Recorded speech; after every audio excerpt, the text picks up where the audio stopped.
사랑하는 가족 여러분, 목요일 아침 예배 아버지 앞에 올려드립니다. 하나님 사랑하고 감사합니다. 이 예배 흠양하여 주세요. 예수님 이름으로 기도드립니다. 아멘. 다니엘 1장 17절로 21절 말씀입니다. 하나님이 이 네 소년에게 학문을 주시고 모든 서적을 깨닫게 하시고 지혜를 주셨으니 다니엘은 또 모든 환상과 꿈을 깨달아 알더라. 왕이 말한 대로 그들을 불러들일 기한이 찼으므로 환관장이 그들을 느부갓네살 앞으로 데리고 가니 왕이 그들과 말하여 보매 무리 중에 다니엘과 하나냐와 미사엘과 아사랴와 같은 자가 없으므로 그들을 왕 앞에 서게 하고 왕이 그들에게 모든 일을 묻는 중에 그 지혜와 총명이 온 나라 박수와 술객보다 10배나 나은 줄을 아니라 다니엘은 고레스 왕 원년까지 있으니라. 아멘. 사랑하는 가족 여러분, 뜻이 있는 곳에 길이 있다. 뜻을 정하면 길을 찾게 되어 있습니다. 오늘 다니엘 말을 보면 나는 우리 왕이 주는 그 음식, 포도주 안 마시겠습니다. 이런 것을 환관장에게 전했죠. 환관장이 버럭 화를 내고 나 쫓아낸 게 아니라 아주 부드럽게 그러나 NO라고 했습니다. 왜냐면 이 아이들이 잘 못 먹으면 자기가 할 역할을 제대로 못한 거기 때문에 내가 죽는다 하는 생각이 든 거죠. 그러면 뜻을 정해서 길로 나아가는데 한번 턱 막혔어요. 어떻게 해요? 주저앉을까요? 다니엘과 세 친구가 안 그렇더라고요. 그 다음에는 자기들을 담당하는 감독관에게 살포시 이야기를 전합니다. 우리에게 열흘만 주십시오. 그 다음에는 딱 보시고 결정해 주십시오. 이런 제안까지 하니 얼마나 지혜롭나요? 그러니까 막힌다고 주저앉을 게 아니었어요. 계속 길을 찾는 거죠. 하나님 어떻게 할까요? 이렇게요. 그랬더니 그것은 용납이 되어지고 10일 뒤에 보니까 훨씬 더 윤택해서 그렇게 해라라고 하는 그 예스 허락을 받습니다. 가족 여러분, 뜻이 있으면 길이 있습니다. 하나님께 뜻을 정하면 하나님이 그 길을 열어주시죠. 그런데 그 길을 선택해서 가는 것은 우리들의 몫이에요. 하나님은 선택한 자들에게 주시는 그 은혜, 오늘 17절 말씀 봤더니 하나님이 이 네 소년에게 요 뜻을 정한 그들에게 학문을 주시고 모든 책을 깨닫게 해주시고 지혜를 주셨다라고 하셨습니다. 주시고 학문 주시고 깨닫는 거 주시고 지혜를 주셨다. 갈대아 사람의 학문은 메소포타미아 문명입니다. 이 바벨론 문명 굉장히 발달했거든요. 그런데 그 모든 학문의 기저에는 바로 다신론이 깔려 있어요. 그러면 여호와 하나님의 유일 신입니다라고 섬기는 이 다니엘과 세 친구가 공부를 하다가 턱턱 막힐 거 아니에요. 다신론이에요. 다 무슨 신이, 다른 어떤 신이, 또 이 신이 저 신이, 너무 많은 신들을 앞에 놓고 어떻게 해야 될까? 이 공부해야 되나요? 말아야 되나요? 놀라운 건 하나님이 학문을 주셨다라고 했어요. 책을 보는데 하나님이 깨닫게 해주셨다 하셨어요. 그럼 무엇을 깨닫게 해주셨을까요? 그냥 공부만 잘하면 지식을 그냥 습득하거든요. 그런데 여기 지혜가 있으면, 깨닫는 은혜가 있으면 이걸 보면서 하나님의 시선으로 볼 줄 알게 되는 거죠. 그것이 바로 이 네 소년에게 주신 하나님의 은총이었습니다. 암만 뛰어난 학자가 연구를 해서 책을 발간을 해서 그것을 우리가 공부한다 하더라도 그 사람 위에 계신 하나님, 하나님의 시선을 장착하여서 이것을 공부한다면 지식은 지식대로 얻고 이것을 오히려 주의 뜻대로 응용할 수 있으니 이 얼마나 뛰어나겠어요. 그걸 3년 동안 때가 돼서 이 갈대아 사람, 그러니까 그 왕이 있죠. 느부갓네살 왕이 이제 사람들을 다 불러들였어요. 환관장이 아이를 쫙 데리고 세웠는데 왕이 질문을 해요. 왕의 질문이 얼마나 매섭겠어요. 톡톡 하나씩 질문하는데 이 네 명의 아이들이 아주 빛이 나는 거죠. 그래서 그들을 결정합니다. 뭐라고 생각을 들었냐면 20절에 보니까 그들에게 모든 일을 물어봤는데 그 대답이 지혜와 총명이 있는데 그것은 바로 이 왕 옆에 있는 박수와 술객보다 10배가 낫다라고 했습니다. 박수와 술객은요, 그 신받은 사람이라고 하거든요. 여기서 신은 귀신입니다.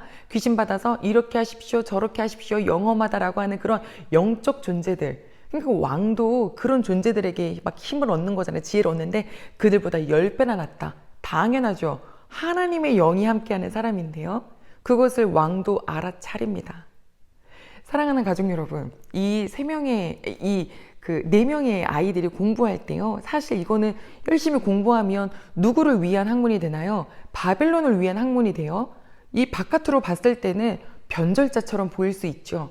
그러나 이들은 공부하면서 누구를 떠올렸을까요? 아마 요셉. 요셉은 애굽에 팔려가서 총리가 되어서 애굽을 위해서 일하는 것처럼 보이지만 사실상은 바로 하나님의 민족인 이 이스라엘을 보호하고 태동케 했었던 그 보호자로 일을 하게 된 거였잖아요. 하나님의 뜻은 무엇인지 모르는 거예요. 다만 자기들이 할 수 있는 최선을 다하는 거죠.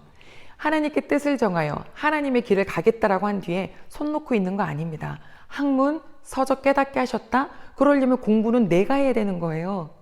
이들에게 공부에 있어서 가장 첫 번째는 언어가 걸렸겠죠. 바벨론의 언어는 쐐기 문자라고 하는데 그거 한번 나중에 검색해 보세요. 이게 문자냐 뭐냐 그림이냐 뭐냐 아주 분간하기 어려워요. 그걸 또 열심히 또 공부해서 책도 열심히 읽어서 그 책에서 몰입되고 매몰되는 게 아니라 하나님의 시각으로 분별을 해서 그거 가지고 충명으로 말하니 왕이 아주 매력적이다. 데려와라 라고 해서 그들을 섬기는 종으로 이제 높은 사람으로 세우죠. 하나님 정말 아버지 안에 뜻을 두면 하나님이 내게 하나님의 시선으로 모든 것을 볼 수 있게 해주네요.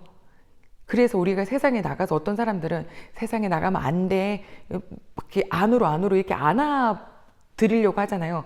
바깥으로 내보내려고 안 해요. 그런데 하나님은 세상에 빛이 되라고 하셨으니까 그럼 거기 가서 어떻게 빛이 돼요? 하나님의 시각으로, 하나님이 주시는 지혜로, 하나님의 깨닫게 해주심으로. 저는 우리 모든 그리스도인들이 정말 곳곳에서 정치에서 문화에서 경제에서 사회에서 교육에서 이 모든 전반 그 외 기타 등등 그곳에서 하나님의 지혜로 빛이 되시는 것을 또 소망하고 바라봅니다. 우리 아이들도 그렇죠. 어떤 한 형제가 공부하다가 우리 교수님이요 그러면서 그 창조론을 막 그 무시한 교수님의 이야기를 가지고 와서 그대로 저한테 질문을 하더라고요. 그 친구는 거기에 매몰되고 말았어요. 그런데 우리 지금 고등학교 한 친구는요, 이 학교에서 생물학이나 이런 걸 배우면서 그런데 이게 그러니까 하나님이 이렇게 하셨나 봐요. 이런 시각으로 저한테 알려주더라고요. 고등학생이요. 하나님, 주님이 주신 지혜가 있으면 이렇게 할 수 있습니다. 자, 이 다니엘은 오늘 마지막 절 보니까 고레스 원년까지 있었다 그랬죠. 지금 이 바벨론 느부갓네살 왕 시대에 딱 잡혀와서 바로 첫 해에 잡혀온 다음에 이 바벨론이 쭉 흥하다가 마지막에 망하고 바사 왕이 일어났었던 그 고레스까지 거의 70년 동안 다니엘은 바로 이 바벨론에서 많은 왕들을 거쳐가면서 일을 했네요.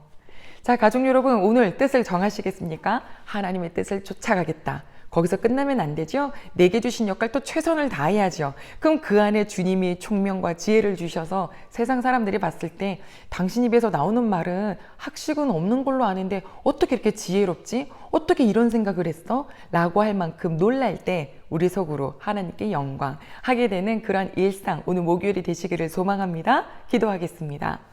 하나님 아버지 감사를 드립니다. 하나님 뜻을 정한 자, 또 그를 향하여 주시는 하나님의 은혜, 아버지 저희요 이거 보면서 우리 어떤 상황이든지 무섭지 않겠구나, 어떤 사람 앞에 서든지 무섭지 않겠구나, 하나님이 내 아버지시니까 이 든든함을 다시금 생각합니다. 주님, 오늘 예배드린 모든 식구에게 주님 앞에 섰다, 주님의 뜻을 따르겠다라고 하는 그 뜻 뒤에 하나님의 조력해 주시는 거, 아버지 그런 삶을 사는 즐거움 맛보는 우리 모든 식구들 되도록 인도하여 주옵소서.